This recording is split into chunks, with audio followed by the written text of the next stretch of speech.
যে এই অতীতে আমার দু একবার পরিবার কারণ বা যে কোনো কারণে দেখা গেল নির্বাচন না করে 2 দফা দাবি।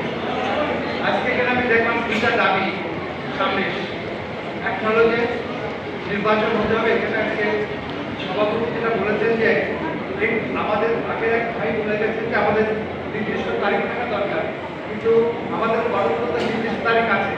31 ডিসেম্বরের মধ্যে নির্বাচন করতে হবে, আমাদের গণতন্ত্র আছে। এখন 31 ডিসেম্বর এই কমিটি মেয়াদ শেষ হয়ে যাবে, আর এমন একটা সময়ে দ্বিবার্ষিক সম্মেলন করা হচ্ছে যে 31 ডিসেম্বরের মধ্যে ইলেকশন করা সম্ভব। যেহেতু এখানে 2টা দাবি আসছে, একটা হলো নির্বাচন করতে হবে, আমার কাছে কেন যদি মনে হয়েছে যে এই সময়ের মধ্যে নির্বাচন করবে। আর একটা হলো যে এই কমিটিকে আর এক দফা এই কমিটিকে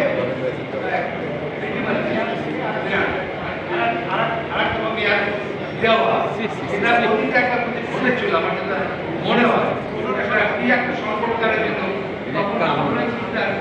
প্রেসিডেন্ট এবং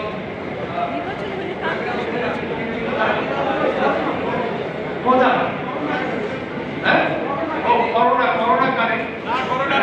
ভাই তখন নির্বাচন মনোনয়ন ফর্ম করে নতুন কমিটি হয়েছিল,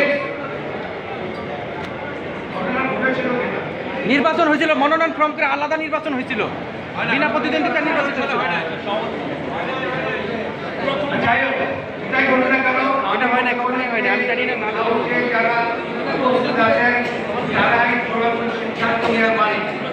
তারা সিদ্ধান্ত নেবে নির্বাচন হবে কি হবে না, আমাদের কারণ সে অধিকার নাই।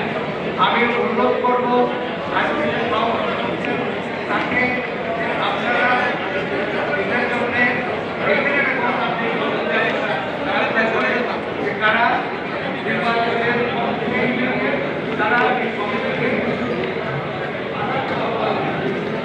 তারা চায় আমার মনে হয় এটার একটা হাত গণতান্ত্রিক